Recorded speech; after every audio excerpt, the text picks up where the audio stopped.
Saudações, leitores e seguidores do Instituto Liberal. Eu sou o Lucas Berlanza e este é mais um IL Flash, aquele momento da semana em que a gente elenca os 7 artigos que mais impactaram, que mais fizeram sucesso no nosso site oficial e nas nossas redes sociais.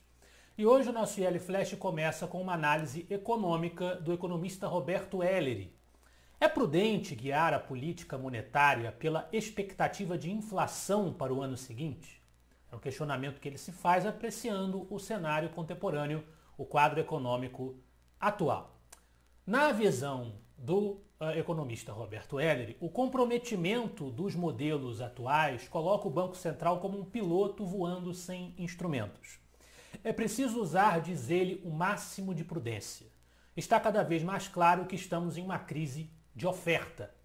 Nesses casos, a teoria econômica ensina que uma política monetária expansionista, que é algo que os economistas mais liberais sempre veem com alguma preocupação, tem pequeno ou nulo efeito no desemprego e aumenta a inflação. A emissão de moeda vai aumentar a inflação.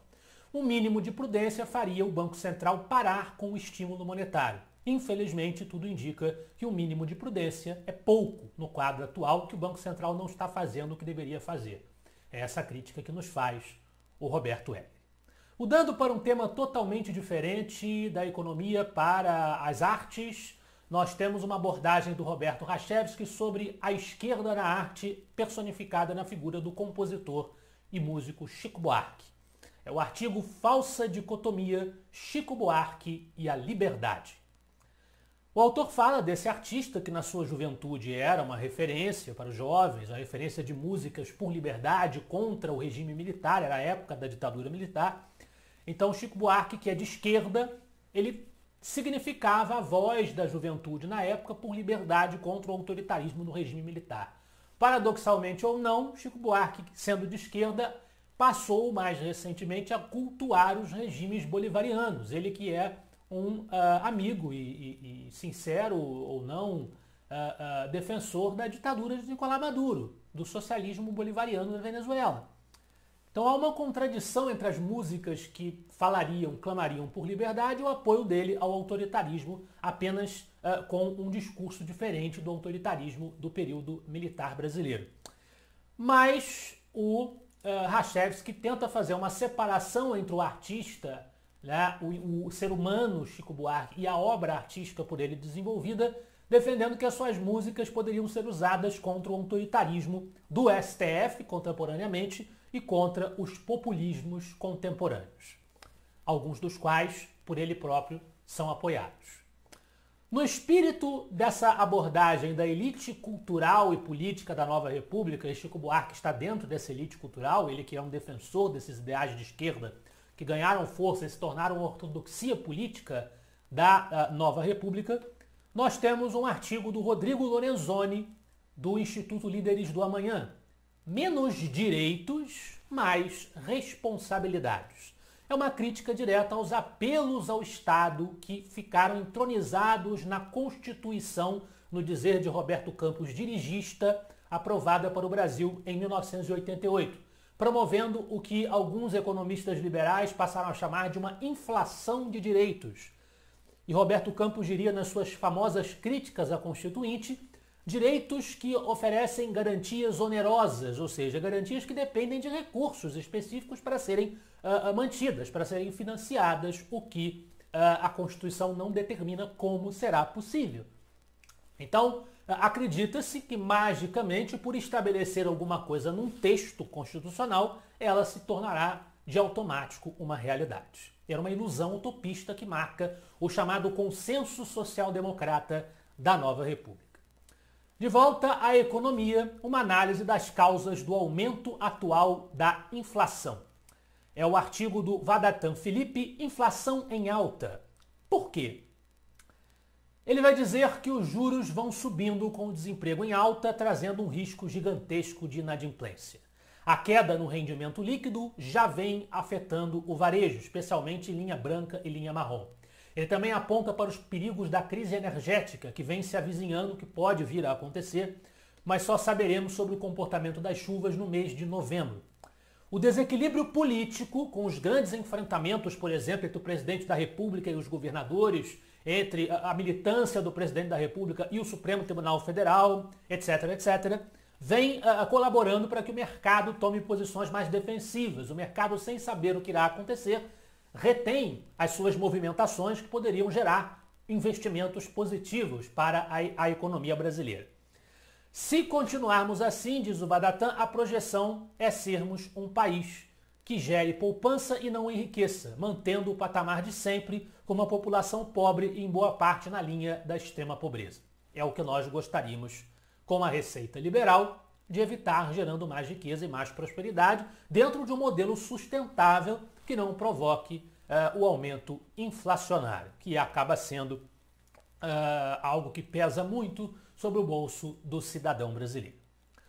Problemas para a liberdade também acontecem em âmbito internacional e é sobre isso o artigo da página Liberalismo Brazuca, a Irlanda e o IRPJ global de Biden. O presidente norte-americano Joe Biden, do Partido Democrata, vem defendendo a imposição de um IRPJ, um imposto de renda corporativo mínimo global, o imposto sobre as empresas que todos os países deveriam, no mínimo, adotar. E isso acaba sendo um freio à concorrência e ao fortalecimento da concorrência. O artigo da página Liberalismo Brazuca ressalta o exemplo irlandês. A Irlanda tem um dos menores impostos sobre as corporações, os menores impostos corporativos. E essa redução de impostos, conforme sustenta o artigo, acompanhada de reformas como a reforma tributária, por exemplo, devidamente realizada na Irlanda, isso, conforme indicam os dados da economia irlandesa, foi positivo tanto para as empresas beneficiadas com a dimensão reduzida desse imposto, quanto para a economia em geral, a população geral da Irlanda. Então, o que se tem nesse artigo é um libelo contra a movimentação de Joe Biden, que já conta com a adesão de diversos países, de estabelecer essa restrição, esse imposto mínimo global, mas imposto é sempre algo que os liberais estão dispostos a combater. Em defesa da liberdade, nós temos mais uma personalidade sendo homenageada com uma relação de citações organizada pelo nosso colunista João Luiz Mauad, no texto A Sabedoria de H.L. Mencken. H.L. Mencken foi um jornalista americano que defendia a liberdade de expressão, que é um bem bastante desejado e que tem ocupado as nossas atenções no Brasil contemporâneo. A nossa história é uma história de uma difícil relação com esse valor da liberdade de expressão, portanto, as declarações de H.L. Mencken são extremamente atuais. Ainda falando sobre as dificuldades da luta pela liberdade e pelos valores liberais no Brasil, nós temos um artigo na liderança de Juliano Oliveira. A luta pela diversidade está acabando com o pouco que restou do direito de propriedade. O Juliano Oliveira está basicamente nesse artigo criticando as imposições que são feitas sobre as empresas, as pressões lacradoras feitas sobre as empresas para ajustarem o seu pessoal e a sua conformação aos ditames politicamente corretos da diversidade, etc., etc., em vez de se preocuparem diretamente e exclusivamente com aquilo que é a finalidade da existência delas, a boa performance e o lucro para os seus proprietários.